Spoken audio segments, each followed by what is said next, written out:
the polka dot door, the polka dot door. Let's peep through the polka dot door. Fondé par le co-créateur d'Ethereum, dans le top 10 des plus fortes capitalisations crypto du monde et depuis tout récemment disponible en bourse grâce à son entrée dans un des premiers ETF crypto du monde, Polkadot n'en finit plus de faire parler de lui. Mais de quoi s'agit-il réellement ? Encore une nouvelle blockchain qui tente d'imiter ses concurrents ? Ou une véritable révolution technologique ? Laissez-vous guider et découvrez tout ce qui se cache derrière ce surprenant projet, ce qui le rend unique, son fonctionnement, mais aussi tout ce que l'on ne vous a pas dit sur ses limites. Amis crypto-addicts, vous êtes sur Money Radar. Tout de suite Polkadot, mais avant, n'oubliez pas, abonnez-vous.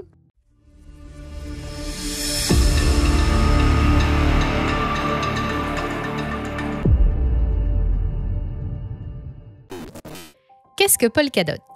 Avant tout, Polkadot, c'est une blockchain. Pour rappel, une blockchain est une technologie de stockage et de transmission de l'information qui permet à ses utilisateurs de partager des données en toute transparence et en toute sécurité. Une blockchain peut être centralisée ou décentralisée. Je vous ai perdu ? Revenons sur ces deux termes. Aujourd'hui, quand vous effectuez une transaction bancaire, vous demandez à votre banque de transférer un montant de votre compte bancaire à celui de votre destinataire. Votre banque sert d'intermédiaire et sécurise votre transaction en échange de frais. Le système bancaire est donc centralisé puisqu'un seul acteur, votre banque, a le contrôle de vos fonds et de vos données. Le problème, c'est que votre pouvoir est limité et que vous devez faire confiance à votre banque pour sécuriser vos transactions. Il arrive parfois que vos données soient volées, que votre banque refuse d'effectuer un virement à l'étranger ou qu'un huissier prélève directement votre compte bancaire sans que vous ne puissiez intervenir. Au contraire, la blockchain Polkadot est décentralisée, c'est-à-dire qu'elle n'est contrôlée par aucun État ou aucune entreprise et que personne ne peut intervenir dessus arbitrairement. Cette blockchain est sécurisée par le réseau et donc ses utilisateurs, on y reviendra plus tard dans la vidéo. L'avantage, pour rester sur l'exemple du transfert de fonds, c'est que personne ne peut vous empêcher de transférer de l'argent sur ce réseau. L'inconvénient, c'est que si vous faites un transfert au mauvais destinataire, personne ne pourra intervenir pour vous rembourser le montant ou corriger votre erreur. Revenons à Polkadot. Ce qui rend ce projet unique par rapport aux milliers d'autres qui se développent, c'est l'idée que ce réseau a été créé dans le but de connecter les blockchains entre elles pour permettre de profiter des forces de chaque réseau afin de maximiser l'efficacité des différents acteurs du monde de la crypto. Le projet veut permettre à toutes les technologies de communiquer entre elles et de devenir la passerelle qui rendra possible une interopérabilité de tous les acteurs du monde de la crypto.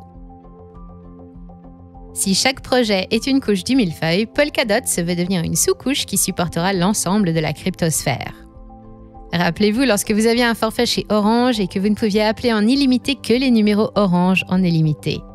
C'est exactement ce que vous vivez à l'heure actuelle avec le monde de la crypto. Chaque blockchain est indépendante et ne permet de communiquer qu'entre ses utilisateurs. Mais cela est sur le point de changer avec Polkadot. Pour vous donner un exemple concret, grâce au réseau Polkadot, vous pourrez à l'avenir faire une réservation d'hôtel pour un week-end grâce à un smart contract de la blockchain Ethereum qui ne déclencherait la réservation qu'en cas de météo favorable. Mais comment est-ce que la blockchain saura le temps qu'il fait dans une semaine à Paris ? Tout simplement grâce à un oracle, une source d'information disponible sur une application tierce qui donne la météo en temps réel en fonction du lieu où vous souhaitez profiter de votre week-end. Vous pourrez aussi recevoir le remboursement en Ether d'un sac à main Vuitton que vous venez d'acheter avec des bitcoins et qui est certifié authentique grâce au réseau VeChain qui permet d'assurer la traçabilité des produits, mais ce sac ne vous convenait finalement pas. Enfin, grâce au réseau Fetch qui permet entre autres grâce à l'intelligence artificielle d'optimiser un réseau routier, votre Tesla pourrait s'arrêter sur une aire d'autoroute, éviter les embouteillages pour se recharger à une borne électrique préalablement payée grâce à votre portefeuille Bitcoin. Les applications sont illimitées et permettent d'imaginer la puissance que le réseau Polkadot peut un jour développer. Cependant, la décentralisation et l'interconnexion des blockchains ne sont pas les seuls avantages de Polkadot. Le réseau bénéficie de deux autres atouts majeurs que sont l'extensibilité et la sécurité de son réseau. Commençons par l'extensibilité du réseau Polkadot. Le cœur du réseau est composé de la Relay Chain qui fonctionne comme toutes les autres blockchains et qui permet aux utilisateurs de Polkadot de communiquer entre eux. Mais nous l'avons vu, l'atout majeur de Polkadot se situe dans les parachains. Derrière ce terme barbare se cache l'innovation du réseau qui se distingue par sa capacité à connecter à travers sa propre blockchain appelée Relay Chain d'autres blockchains indépendantes comme Ethereum ou Bitcoin. Ainsi, de par sa conception, Polkadot offre la possibilité de connecter potentiellement un nombre illimité de parachains. Le réseau est par essence extensible à l'infini, permettant d'évoluer avec la technologie sans congestionner sa blockchain. Chaque nouvelle parachain associée à la relay chain est sécurisée par un certain nombre de garde-fous appelés validateurs. Ces validateurs sont là pour garantir le bon fonctionnement, la stabilité et la sécurité du réseau. Ainsi, chaque validateur de chaque parachain ajouté au réseau Polkadot permet de faire grossir le nombre de transactions potentiellement réalisables et de répartir la sécurisation du réseau. Polkadot est le projet emblématique de la fondation Web3, cofondé par Gavin Wood, l'un des créateurs du projet Ethereum et créateur du langage de programmation Solidity, qui permet de réaliser des smart contracts et qui est utilisé aujourd'hui par la deuxième plus grande capitalisation crypto Ethereum. La fondation a pour objectif de permettre aux utilisateurs de conserver leurs données personnelles plutôt que celles-ci soient à la merci des GAFAM, proposer des transactions en ligne sécurisées au niveau mondial et permettre l'échange d'informations et de valeurs de façon décentralisée. Gavin Wood est particulièrement bien entouré puisque pour ce projet, il s'est associé à Aaron Buchanan, un brillant doctorant en robotique de l'université d'Oxford qui a développé des modèles mathématiques pour le projet Ethereum, ainsi que de Rito Trinkler, créateur d'une plateforme d'investissement de crypto, afin de fonder la fondation Web3. Ensemble, ils rêvent d'un Internet juste où les utilisateurs contrôlent leurs données, leur identité et leur destinée. Passons maintenant aux choses sérieuses et entrons un peu plus dans le détail du projet Polkadot. Une blockchain comme Bitcoin ou Ethereum est considérée comme un Layer 1, en gros une couche d'un réseau crypto. Sur cette couche, de nombreuses applications et projets peuvent voir le jour. Par exemple, Uniswap est un exchange qui permet d'échanger des crypto-monnaies en utilisant le réseau Ethereum. Uniswap, utilisant le réseau Ethereum, est donc considéré comme un Layer 2. Polkadot se positionne donc comme le Layer 0, une blockchain qui permet à tous les projets crypto de transiter sur son réseau principal que l'on appelle la Relay Chain. La colonne vertébrale du système Polkadot, c'est la Relay Chain. Cette blockchain se concentre sur les fonctionnalités les plus basiques. Elle ne permet par exemple pas d'utiliser les smart contracts et n'a pour but que de faciliter l'utilisation du réseau. Comme nous l'avons déjà expliqué plus tôt, cette chaîne centrale est primordiale puisqu'elle permet de coordonner la communication et les accords entre les différentes parachains à travers les ponts, bridges, qui relient les blockchains indépendantes entre elles. Pour rappel, les parachains sont le réseau secondaire de Polkadot. La majeure partie des opérations réalisées sur le réseau Polkadot le sont à travers ces chaînes partenaires. Les parachains peuvent être d'autres blockchains comme Ethereum ou Bitcoin, mais elles peuvent aussi être des technologies différentes comme les NFT, les smart contracts ou les oracles.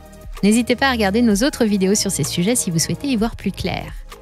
Les parachains ont donc un emplacement qui leur est réservé au sein du système Polkadot, un peu comme quand vous louez un box de stockage dans un entrepôt. La seule différence, c'est que les emplacements réservés sur la Relay Chain sont vendus aux enchères, mais nous y reviendrons en fin de vidéo. Les Parathreads ont le même principe de fonctionnement que les parachains, sauf qu'elles n'ont pas besoin de remporter une enchère. C'est un peu comme votre banque, Crédit Mutuel ou La Poste qui vous vend un forfait de téléphonie mobile, mais qui loue le réseau Orange plutôt que d'investir massivement dans les antennes 5G.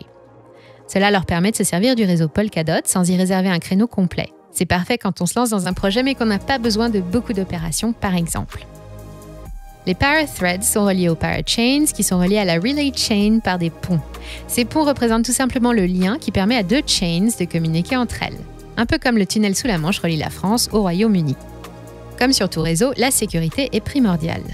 La police sécurise les autoroutes et les sociétés d'autoroutes entretiennent les routes pour que tous les utilisateurs puissent obtenir un service à la hauteur du prix qu'ils payent. De la même façon, le réseau Polkadot bénéficie d'un système de sécurité bien à lui appelé NPOS. Vous avez peut-être déjà entendu parler du POW, Proof of Work. Pour faire simple, les utilisateurs appelés mineurs utilisent des ordinateurs très puissants pour résoudre des calculs mathématiques complexes en échange de tokens. Ces machines ultra puissantes consomment énormément d'énergie, ce qui n'est donc pas très écologique. D'autres réseaux utilisent le POS, Proof of Stake. Cette méthode permet aux utilisateurs qui possèdent un certain nombre de tokens de valider des blocs de transactions dans la blockchain en échange d'une partie des frais de transaction. Malheureusement, cette méthode favorise les détenteurs de beaucoup de jetons, ce n'est donc pas très démocratique. Polkadot utilise le Nominated Proof of Stake. Cette méthode permet aux détenteurs de DOT, appelés nominateurs, de sécuriser la blockchain en votant pour des personnes réputées honnêtes, appelées validateurs, qui ont immobilisé, stacké, un très gros montant de DOT sur la Relay Chain. Ce stacking permet aux validateurs d'être chargés de sécuriser la blockchain en vérifiant les informations fournies par d'autres validateurs et de créer des blocs. L'intérêt de ce système de consensus, c'est que si les validateurs ne font pas correctement leur travail, non seulement ils perdront une partie de leur dot immobilisée, mais les nominateurs seront également impactés et perdront leur dot. Tout le monde a donc grandement intérêt à s'assurer de la fiabilité de chacun. C'est un peu comme si vous demandiez à un courtier dans quel placement investir et que s'il vous conseillait la mauvaise entreprise, il perdrait une partie de sa propre épargne. Vous vous demandez peut-être où passent ces dots s'ils sont perdus. Sont-ils détruits? Sont-ils vendus? Sont-ils mis dans la poche des fondateurs? En fait, ils forment ce que l'on appelle le trésor ou treasury. Le treasury est en fait un fonds dans lequel sont collectés les dots slashés, une partie des frais de transaction qui passent par la blockchain, une partie des enchères des parathreads, mais potentiellement aussi des dots stackés pour ajuster les récompenses des validateurs. Régulièrement, des propositions de dépenses peuvent être faites pour dépenser le treasury, mais attention, car pour faire une proposition, vous devez bloquer 5% du montant de la dépense proposée, et ces 5% seront détruits si la proposition est rejetée par le council.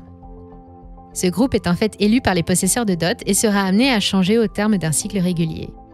Par ailleurs, le nombre de membres du council sera amené à évoluer en même temps que la taille du réseau. Ce système de council se retrouve également au sein du réseau Kusama.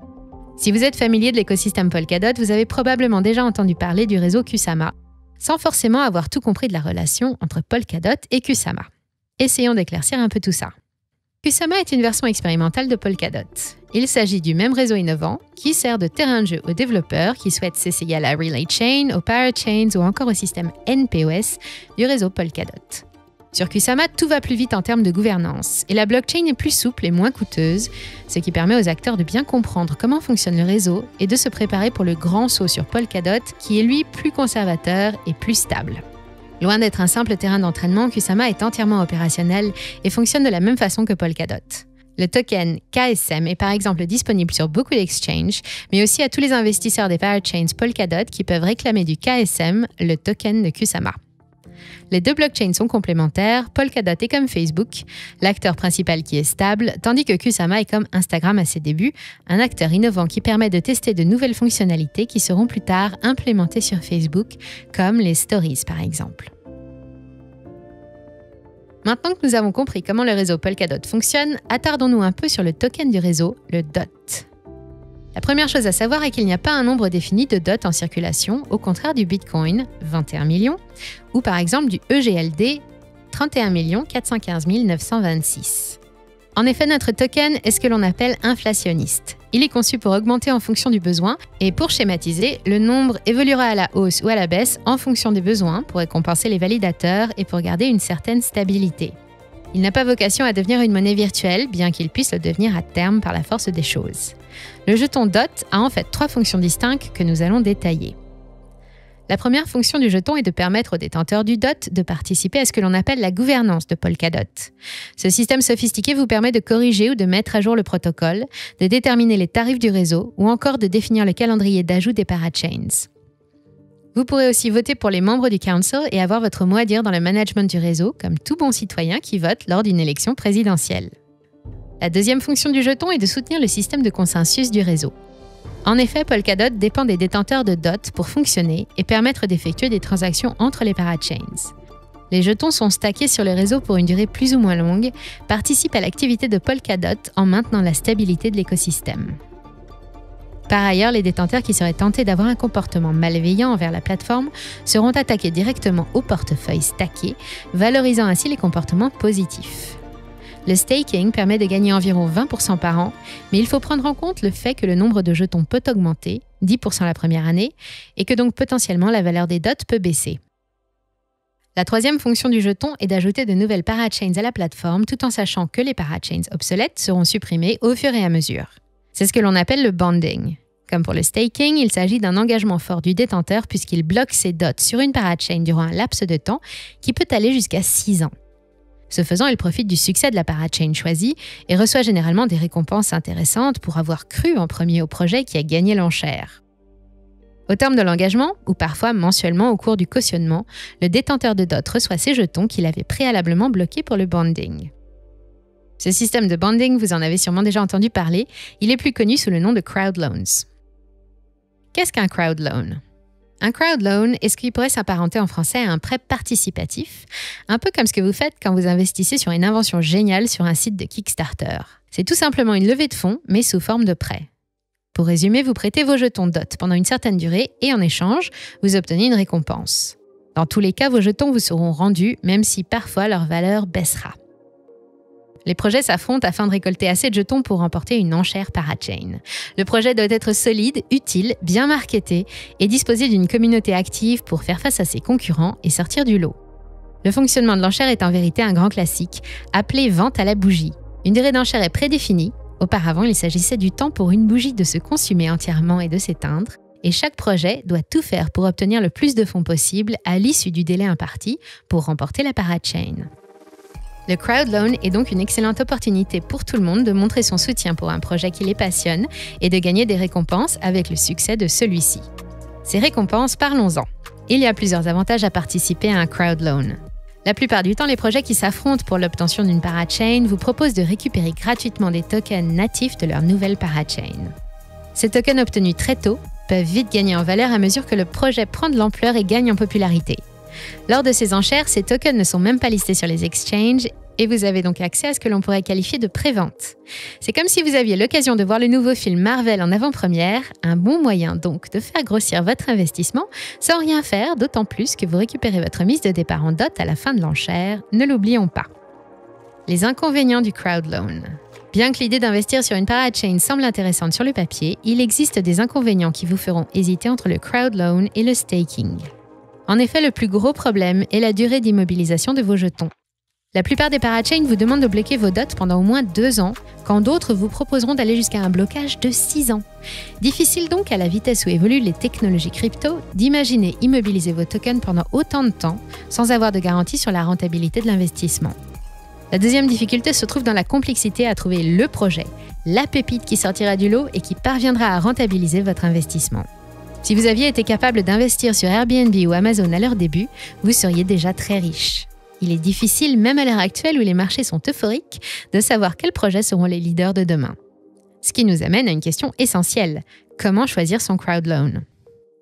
La première chose à faire est de se renseigner sur le projet en lui-même. Quel est son USP ? Unique Selling Point, en d'autres termes, qu'est-ce que ce projet apporte d'unique à l'écosystème que personne d'autre ne propose ? Il peut être difficile de comprendre les termes parfois très techniques de ces nouvelles technologies, aussi un bon marketing doit vous permettre de comprendre rapidement ce que le projet propose de nouveau. Si vous ne comprenez pas ce que le projet apporte, c'est soit que l'équipe marketing a mal fait son travail, soit que vous n'êtes pas assez éduqué pour y investir. Dans les deux cas, concentrez-vous sur un autre projet. Il peut être intéressant également de se renseigner sur l'équipe qui développe le projet. Bien que vos connaissances ne vous permettent pas toujours d'y voir plus clair, trouver des informations rassurantes sur le parcours professionnel des développeurs peut vraiment vous aider à faire un choix réfléchi. Passons maintenant aux indicateurs techniques. Le plus important, c'est de savoir combien de temps vos tokens seront bloqués. C'est ce que l'on appelle le lock.